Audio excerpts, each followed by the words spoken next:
오늘 이 사도 바울이 얘기하는 이 본문에 하나님의 부르심이라는 이러한 복음으로 우리를 부른다라는 이 부르심의 개념이 있는데요.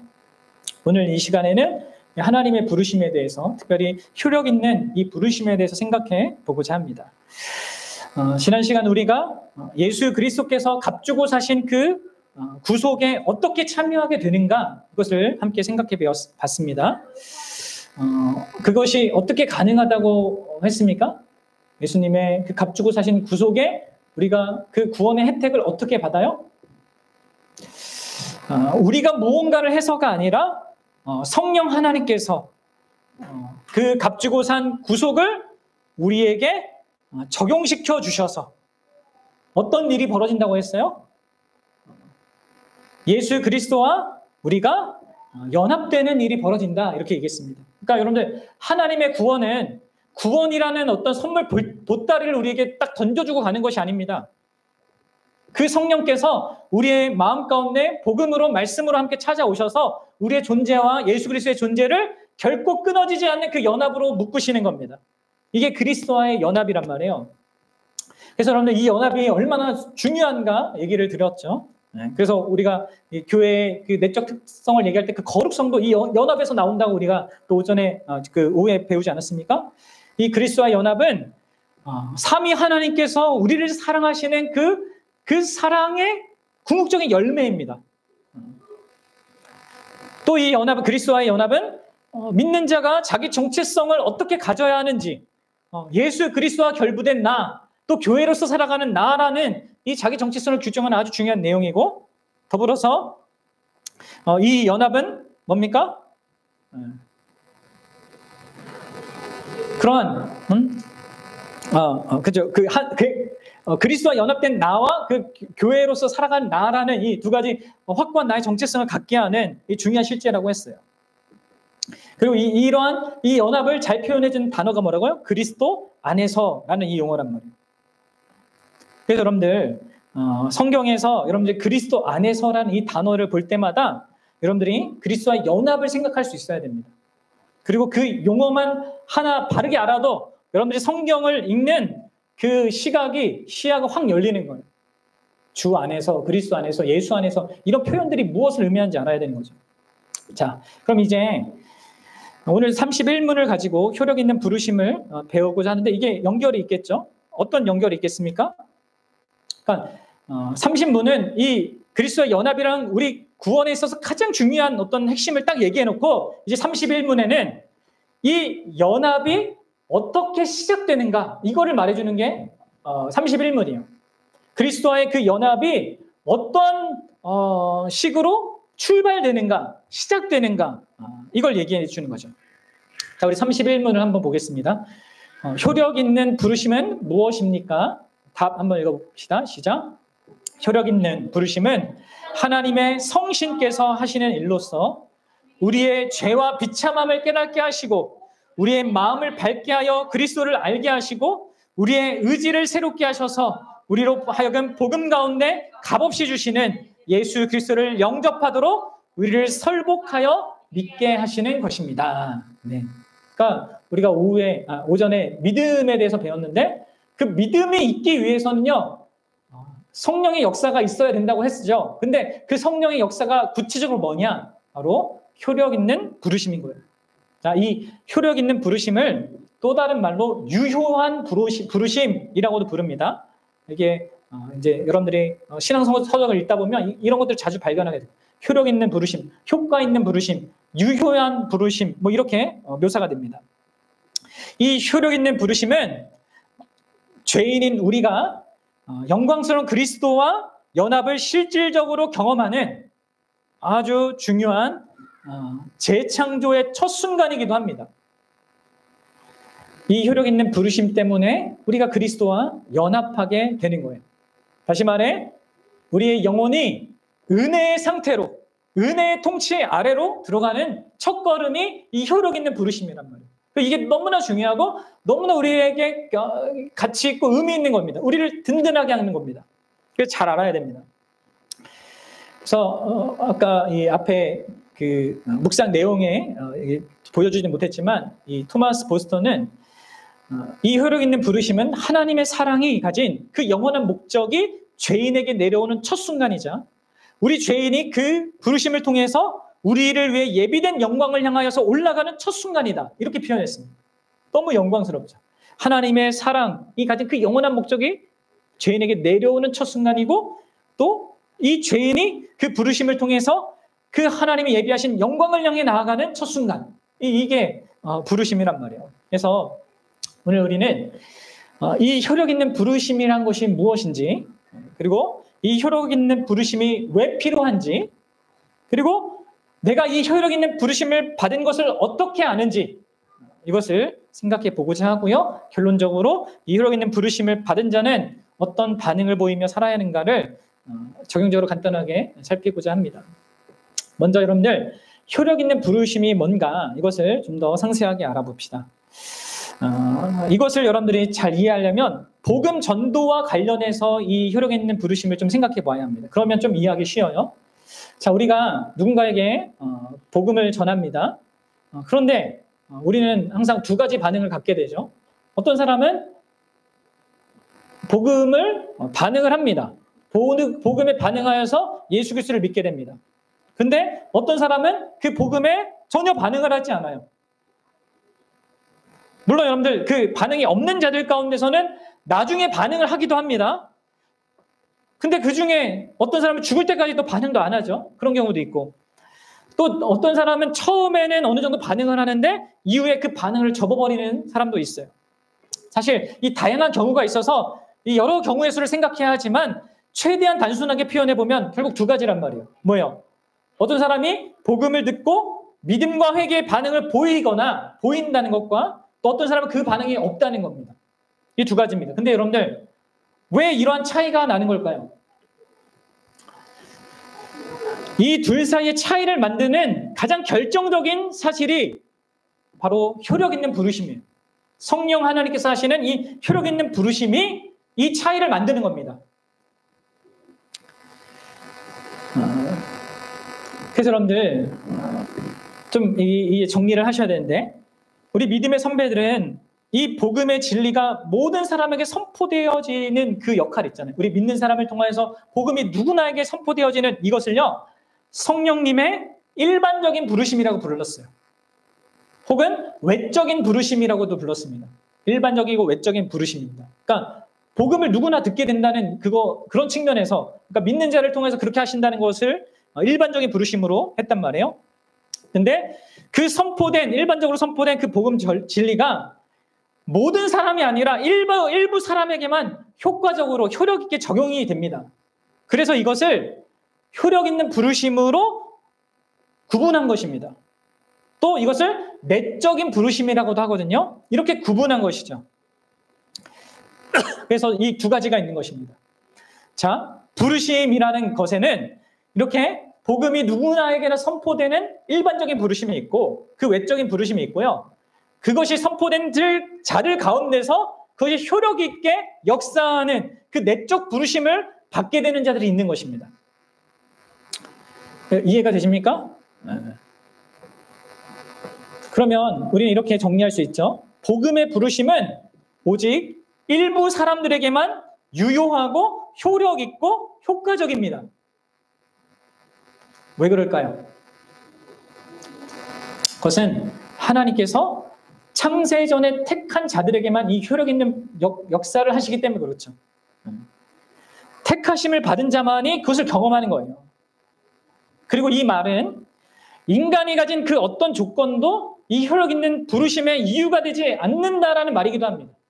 내가 뭔가 하나님을 잘 믿을까 봐 아니면 뭔가 하나님께 보탬이 될까 봐 아니면 나의 모든 조건이 뭐가 있어서 나를 효력 있는 부르심을 부르는 것이 아니라 전적인 하나님의 주권과 그 창세전에 하나님이 내가 있기도 전에 나를 택하신 그것만이 효력 있는 부르심의 근거가 되는 겁니다. 그리고 그것을 가능케 하는 것도 성령 하나님께서. 자, 예수님은 이렇게 말씀하셨어요. 마태복음 22장 14절인데 함께 읽어보도록 합시다. 14절. 시작. 청함을 받은 자는 많되 택하심을 입은 자는 적으니라. 그래서 여러분들 청함을 받은 자들은 다 일반적인 부르심을 받아서 나온 사람들이 다 교회 안에 이렇게 불러 모은 사람들입니다. 교회 안에 있는 사람들이 많다. 예수님을 난 믿겠다고 하는 사람이 많을 수 있단 말이에요. 그러나 분명히 예수님이 뭐라고 얘기합니까? 택함을 입은 자. 다시 말을 해서 효력 있게 그 부르심을 받게 되는 사람은 적다는 거예요. 여러분 아셔야 돼요.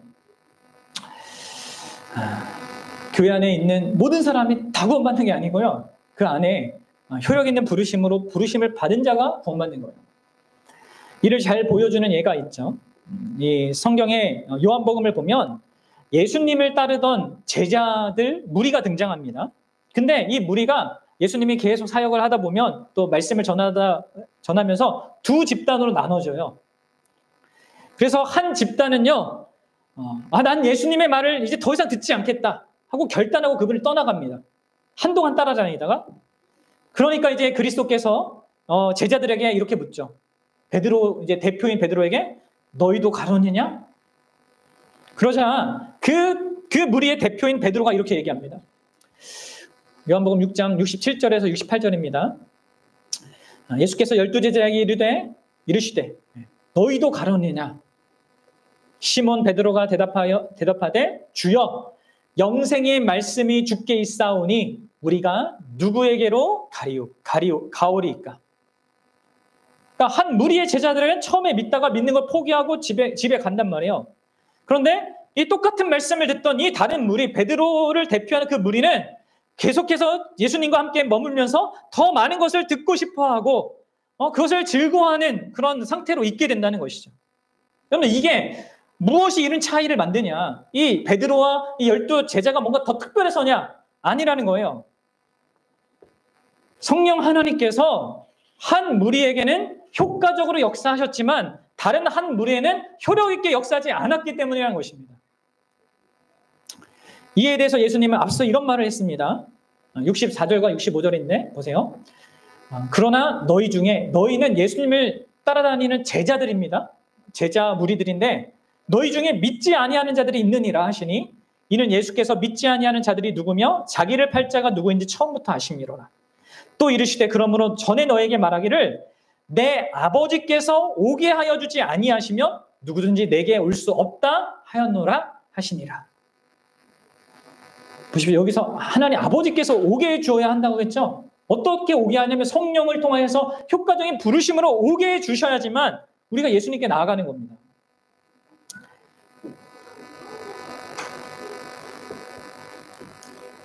이런 복음의 부르심의 두 가지 측면을 여러분 잘 생각하셔야 돼요. 일반적인 부르심이 있고요. 효과적으로 그 부르심의 효력을 내는 부르심이 있는 것입니다. 이를 사도 바울은 로마서 8장 28절과 29절에 이렇게 또 표현했습니다. 함께 또 살펴봅시다. 시작. 우리가 알거니와 하나님을 사랑하는 자. 자, 하나님을 사랑하게 되는 그 자는요, 어떤 자냐면 이런 자예요. 어떤 자예요? 그의 뜻대로 부르심을 입은 자입니다. 그러니까 여러분들 하나님을 사랑하게 되는 것은 그냥 자기가 무슨 특별한 능력이 있어서 그렇게 사랑하게 되는 것이 아니라 어떻게 돼요? 하나님의 뜻대로 부르심을 입어야지만 하나님을 사랑하게 되는 거예요. 그리고 그런 사람에게만 모든 것이 합력하여 선을 이루는 겁니다. 이해가 되십니까? 그냥 누구나 뭐 교회를 다닌다고 하나님께서 다 이렇게 해준다는 것이 아니라 하나님의 특별한 부르심을 받아서 하나님을 진짜 사랑하게 된 자가 하나님 모든 것이 합력할 선을 이루는 것을 경험하는 거예요. 29절에 하나님이 미리 아신 자들을 또한 그 아들의 형상을 본받게 하기 위하여서. 그래서 창세전에 미리 우리를 택하셨고 미리 아셨고 그리고 우리를 아셔서 부르신 그 목적은 뭡니까? 아들의 형상을 본받는 그것을 위해서 우리를 미리 정하셔서 그로 말미암아 이는 정하셨으니 이는 그로 말미암아 예수로 말미암아 많은 형제들 중에 맏아들이 되게 하려 하심이니라. 그럼 이러한 모든 것들을 다 정리해서 30절에 사도 바울이 이렇게 얘기합니다. 다시 한번 보세요, 여러분들. 네. 또 미리 정하신 그들을 또한 부르시고 부르신 그들을 또한 의롭다 하시고 의롭다 하신 그들을 또한 영화롭게 하셨느니라. 그러니까 이렇게 부르시는 역사가 있는 거예요. 복음은 누구에게나 전파되어 그들 모두를 일반적으로 부르지만 그 복음의 특별한 효력이 발휘하여서 부름을 받게 되는 자들이 있는 거고, 그들은 미리 정한 자들이고, 그들은 또한 하나님의 아들을 본받기 위한 그 목적으로 부름받은 자들인 것입니다. 그래서 예수님을 믿게 되는 것. 이게 여러분들 효력 있는 부르심인 거예요. 이해가 되세요? 네. 그래서 여러분들 복음이 전파되는데 어떤 사람은 그 복음에 적극적인 반응을 하고 어떤 사람은 그 복음을 아주 우스운 거로 보는 거예요. 고린도전서 1장 23절과 24절을 보면 이렇게 얘기하죠. 우리는 십자가에 못 박힌 그리스도를 전하니, 십자가의 이 복음을 전하는데 뭡니까? 유대인에게는 거리끼는 겁니다. 이방인이 볼 때는 미련한 걸로 보이는 거예요. 십자가는 뭐야 저게? 그런데 24절에 뭐예요? 오직 부르심을 받은 자들에게는 유대인이나 헬라인이나 그리스도는 하나님의 능력이고 하나님의 지혜인 거예요. 십자가를 통해서 그리스도의 능력과 지혜를 보게 되는 것이죠. 이런 차이가 왜 생긴다고요? 성령 하나님의 효과적인 부르심을 통하여서 있는 것입니다.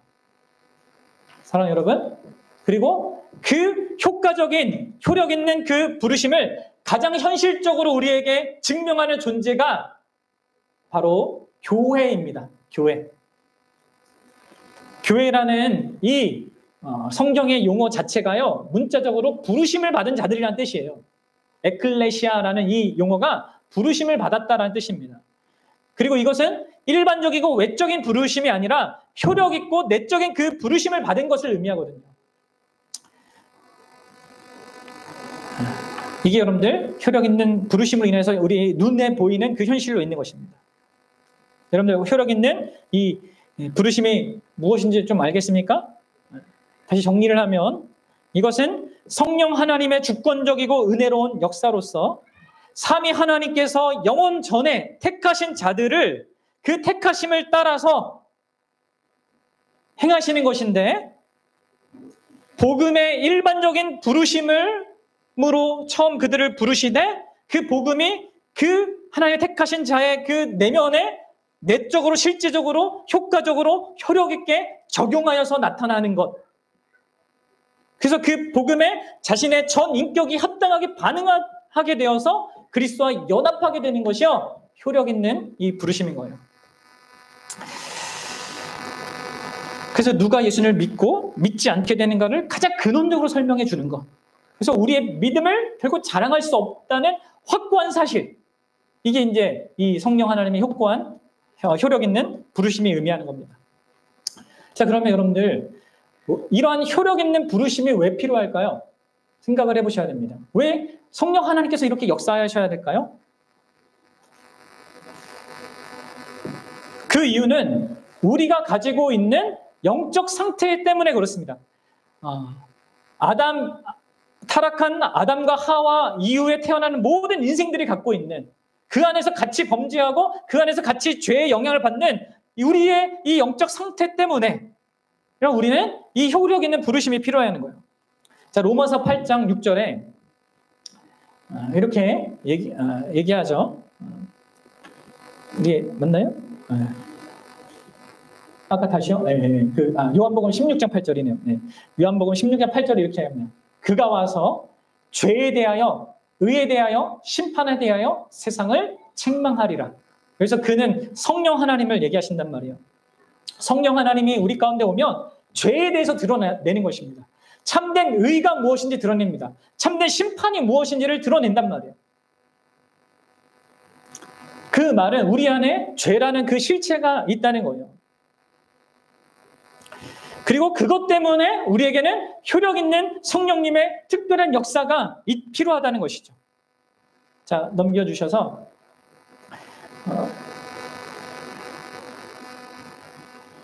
저게 고린도서 4장 6절이네요. 네. 저게 아닌데. 로마서 58장 5절 있어요? 없어요? 네, 그러면 제가 설명을 할게요. 여러분들, 우리 안에 이 죄성은 이 로마서 8장 5절에 나면 육신이라고 이렇게 불리거든요. 근데 이 죄성을 가지고 소유한 자는요, 항상 죄의 일에만 관심이 있습니다. 성령의 일, 하나님의 일 이런 것에 관심이 없습니다. 이 죄성을 갖고 있는 자는 하나님의 일이 지루하고 따분하고 재미없다고 생각합니다. 그런 일에 관심을 갖는 것은 시간 낭비라고 생각하고 매우 싫어합니다. 그러니까 인간이 갖고 있는 이 조건이 이렇기 때문에 성령 하나님의 특별한 역사가 있어야 되는 거예요. 그리고 이러한 인간의 상태를 에베소서에서는 허물과 죄로 죽은 상태다 이렇게 표현하죠. 그러니까 인간은 허물과 죄로 죽은 조건에 있단 말이에요. 죽은 시체가 여러분들 외부의 자극에 반응을 합니까? 반응하지 않아요. 마찬가지로 영적으로 죽어있는 우리 인생들도요. 일반적인 외적인 복음의 부르심에 아무런 반응을 할 수 없는 것입니다. 따라서 어떤 사람이 복음을 믿고 받아들이며 그것을 기뻐하기 위해서는 성령의 특별한 내적 사역이 그 혈육 있는 사역이 절대적으로 필요한 거예요. 여러분 고린도 그 후서 2장 14절 아닌가요? 네. 없어요 그것도? 네. 여기도 보면요. 사도 바울이 뭐라고 얘기하냐면 육에 속한 사람은 곧 죄 가운데 있는 사람은 하나님의 성령의 일을 받지 않는다고 얘기합니다. 왜냐하면 그것이 어리석게 보이고 또 알 수도 없기 때문이라고 봐요. 그러니까 성령의 일은 오직 영적으로 분별되는 것이다 이렇게 얘기하는 겁니다. 게다가 이러한 인간의 그 영적으로 죽은 상태는요. 우리가 오전에도 살펴봤잖아요. 우리 인간 외부의 역사는 사단의 세력과 결합되어서 더 심각한 그 상태에 있게 되는 겁니다. 고린도 후서 4장 3절 아까 앞에 있었던 것 같은데 4장 6절 네. 한번 읽어봅시다. 자, 어두운데 빛이 빛이라 말씀하신 그 하나님께서 예수 그리스도의 얼굴에 있는 하나님의 영광을 아는 빛을 우리 마음에 비추셨느니라. 여기 어두운데 라는 것이 그걸 다 포함한 나의 죄성을 포함하고 사단이 나를 혼미케 하여서 그 영광을 보지 못하게 하는 그러한 상태. 거기에서 빛을 비추셔야 되면 신비한 그 창조의 능력으로 말미암는 그 빛을 비추셔야지만 우리가 그의 영광을 보고 그분께 반응하게 되는 것입니다. 그래서 여러분들 정리하면 이 효력 있는 부르심이 왜 필요하다고요? 두 가지 때문입니다. 뭐예요? 내 안에 있는 죄성 때문에, 영적인 죽음 때문에, 그 상태 때문에, 그리고 내 밖에 있는 사탄의 그 세력 때문에, 이 영적으로 죽은 마음을 더 혼미하게 만드는 이 사단의 세력 때문에 우리에게는 우리의 힘으로 이것을 극복할 수가 없습니다. 뭐가 필요해요? 성령의 그 역사가 필요합니다. 이 복음이라는 하나님의 말씀이 증거되는 그 일반적인 부르심이 효력 있게 되기 위한 그 성령의 역사가 절대적으로 필요하다는 것을 보여주는 거예요. 그래서 여러분들 우리가 요한복음 3장에 보면 니고데모가 나오잖아요. 그러니까 외적으로는 하나님의 말씀도 알고 있고 지식도 있고 뭐 아주 좋은 조건에 있습니다. 그러나 그는 성령의 내적인 역사가 없으니까 뭐예요? 거듭나지 않았기 때문에 뭐예요? 하나님 나라를 볼 수도 들어갈 수도 없는 겁니다. 예수님을 눈앞에 보면서도 온전하게 믿을 수가 없는 거예요. 그러니까 성령의 내적 역사가 없으면 참되게 그 믿음을 가질 수가 없는 거예요. 오전에 배웠던 그 믿음을. 그런데 이 성령의 특별하고 효력 있는 내적 역사가 있으면요. 어떻게 되냐면 완전 정반대의 일도 벌어지는 거예요. 요한복음 4장에 나오는 자기의 남편을 5번 갈아치운 이 사마리아 여인. 그 여인이 그 외적인 조건에 의하면은 이 니고데모보다 너무나 악조건이잖아요. 그 도덕성과 윤리성에서도 그렇단 말이에요. 그럼에도 불구하고 어떻게 됩니까? 그 악조건에도 불구하고 성령의 내적 그 역사를 경험하니까 예수님을 보고 바로 믿고 삶의 변화까지 경험하게 되는 거죠. 자, 그러면 마지막으로 그래서 여러분 우리가 이런 성령의 내적 그 효력 있는 역사가 나한테 필요하다. 이 효력 있는 부르심의 이 필요성을 우리가 알아야 되고요. 그러면 이제 우리가 생각해 볼 것은 이 효력 있는 부르심이 나에게 적용된 것이 맞냐 아니냐 그걸 어떻게 아냐는 거죠. 그럼 이거를 잘 확인해 보셔야 됩니다. 오늘 우리가 앞서서 믿음에 대해서 오전에 나눈 것도 여러분들 결부해서 생각해 보면 더 이게 풍성해질 텐데 사실 우리가 살피고 있는 오늘 소유리문답 31문은 이 질문에 대한 대답이라고 할 수 있는 거예요. 내가 효력 있는 부르심을 받은 것을 어떻게 아냐?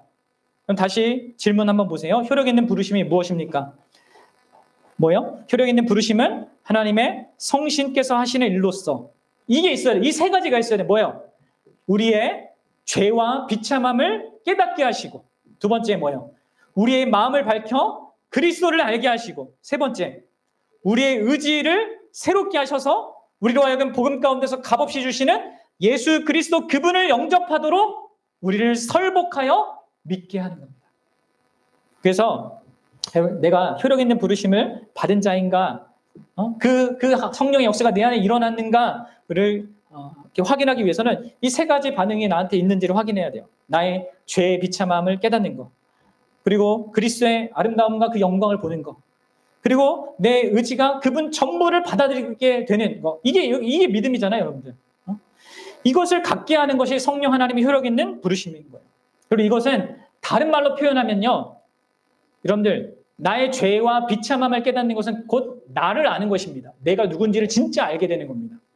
효력 있는 부르심이 있을 때만 내가 누군지를 알게 됩니다. 그리고 두 번째로 두 번째는 뭐예요? 그리스도를 알게 되는 것이죠. 효력 있는 부르심을 받을 때 우리는 예수 그리스도가 누구이고 그분이 하신 일의 의미와 가치가 뭔지를 알게 되는 겁니다. 그리고 세 번째는 뭡니까? 이제 그런 분에게 내가 무엇을 해야 되는가, 이것을 알게 됩니다. 그리고 그것을 행하게 됩니다. 이 세 가지가 효력 있는 부르심의 증거란 말이에요. 이게 나한테 역사한 이 열매란 말이에요. 그래서 이 각각의 내용을 조금 더 간단하게 이제 자세하게 또 살펴보고자 하는데요. 여러분들 먼저 성령의 그 효력 있는 부르심을 경험하면 우리는 나 자신을 알게 됩니다. 그래서 소율의 문답에서는 죄와 비참함을 깨닫게 한다 이렇게 얘기했죠. 그럼 나의 비참함과 이 죄를 깨닫는 것은요, 어디서부터 시작되냐면 내가 어떻게 존재하게 되었는지를 아는 것으로부터 시작하는 겁니다. 여러분 자신을 바르게 아는 것은 내가 어떻게 존재하게 되었는가, 여기서부터 시작되는 거예요. 여러분 어떻게 존재하게 되었습니까? 다만 엄마의 뱃속에서 그냥 우연히 생긴 걸까요? 아닙니다. 이 세상을 창조하신 하나님이 여러분들을 창조하셨어요. 그러니까 여러분들, 나를 바르게 하는 것은 나를 창조하시는 그 하나님이 계시다는 것과 그분이 나의 하나님이자 또 온 우주의 주권자이자 통치자라는 것을 아는 것으로부터 시작되는 겁니다. 그게 나를 바르게 아는 겁니다. 그리고 그것에 비추어 볼 때 내가 그분에 맞는 그분이 하나님이신 것에 대한 그 걸맞는 대우를 그렇게 그분에게 보여야 하는데, 그것을 아는 것으로부터 시작되는 거죠. 이것을 성령 하나님께서 보이는 거예요. 근데 성령 하나님께서는 그렇게 내가 하나님과 결부되어 있고 하나님은 온 우주의 통치 하나님이고 내가 그분 앞에 굴복해야 되는데, 그리고 마땅히 그분을 하나님으로 대접해야 되는데, 내가 그 하나님을 하나님으로 대접하지 않고 있고 내 멋대로 살고 있고 나는 신이 아니고 내가 이 세상의 우주의 중심이 하는데 나는 스스로를 그렇게 생각하고 있는 나의 타락한 상태를 보이게 하시는 것입니다.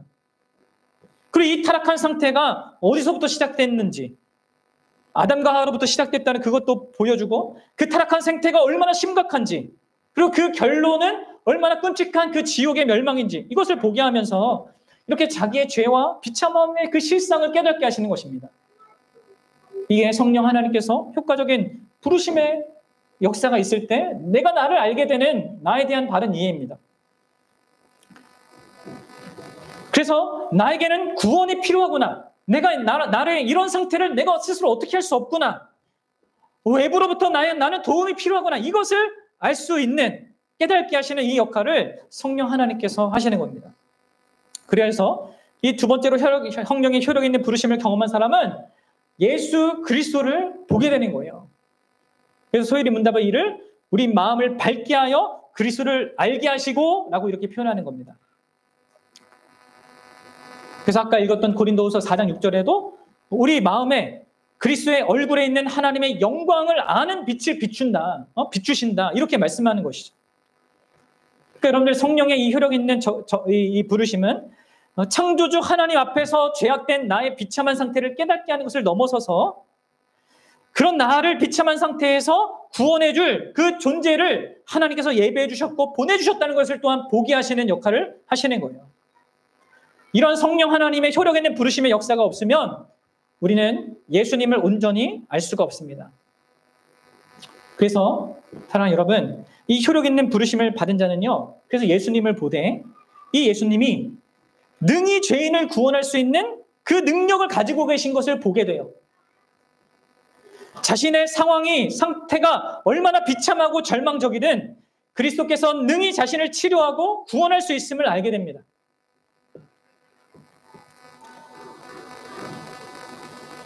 그리스도의 인성과 신성, 그리고 더불어서 그분이 담당하신 그리스도라는 그 직분으로 이루신 그 놀라운 구원, 그것의 영광을 보게 되는 것이죠.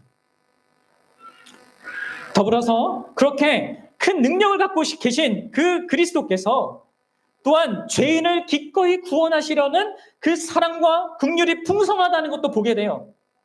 그럼 생각해 보세요. 구원의 능력만 가지고 계시면 그것이 우리랑 무슨 상관이 있겠습니까? 그 능력으로 우리를 구원하시려는가? 이게 이제 보다 더 중요한 질문이 될 텐데, 우리는 복음 안에서 우리 예수 그리스도의 그런 선하신 마음을 보는 거죠. 우리를 기꺼이 구원하시고자 하는 그분의 사랑하심을 보게 됩니다.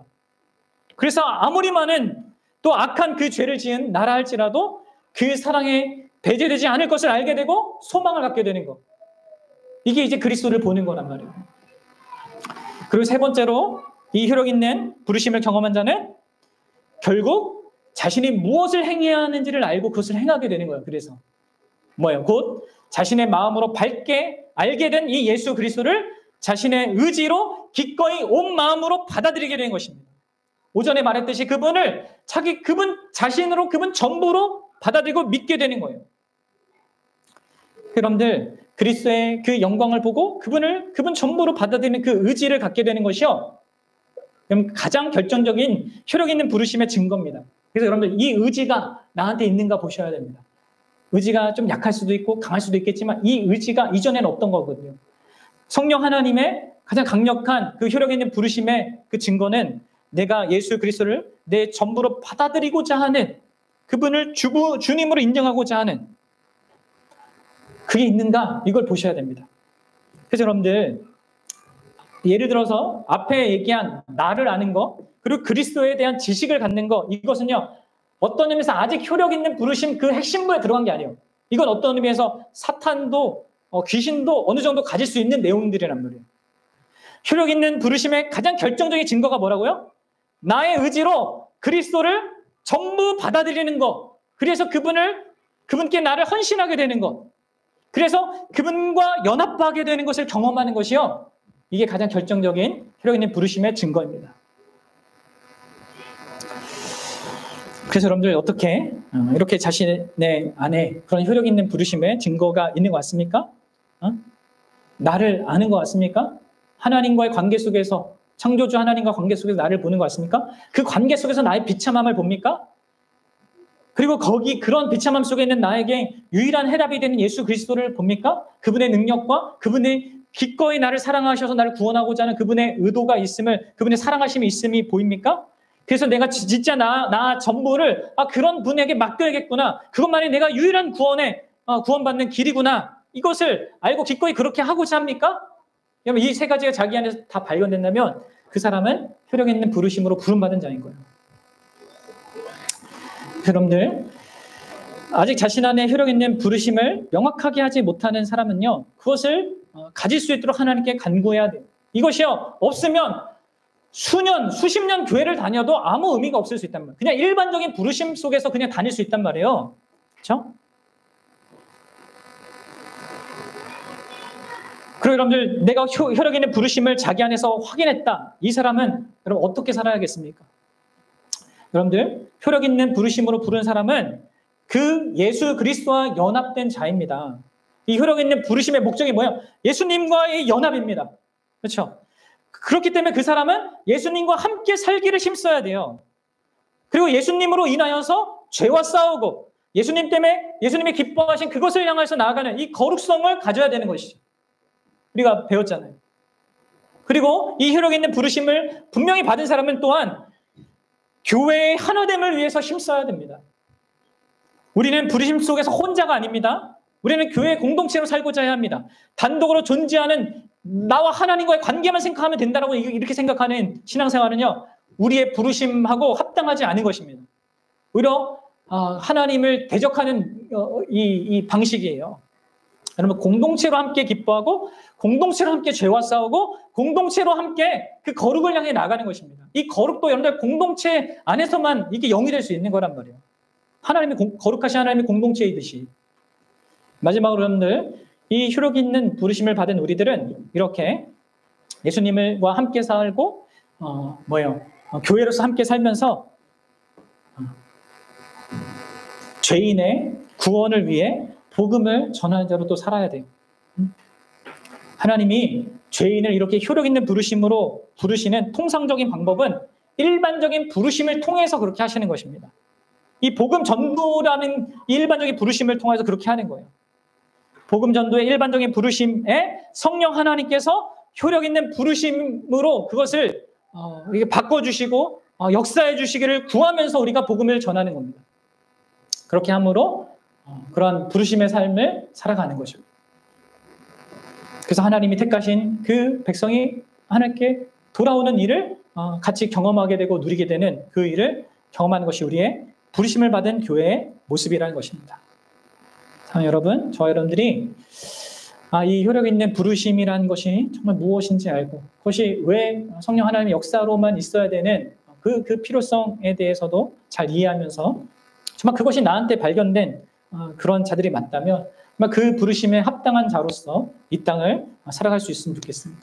그리스도와 연합의 그 첫 순간을 만드는 이 영광스러운 부르심을 받은 자로서 진짜 그리스도와 함께 살아가고 교회로 함께 살아가고 그리고 이 세상 가운데 그 하나님의 부르심이 필요한 자들을 향해서 복음을 전할 수 있는 저와 여러분들 될 수 있기를 간절히 축원합니다. 그게 예수님을 닮아가는 것이죠. 같이 우리 찬양하고 기도하도록 하겠습니다.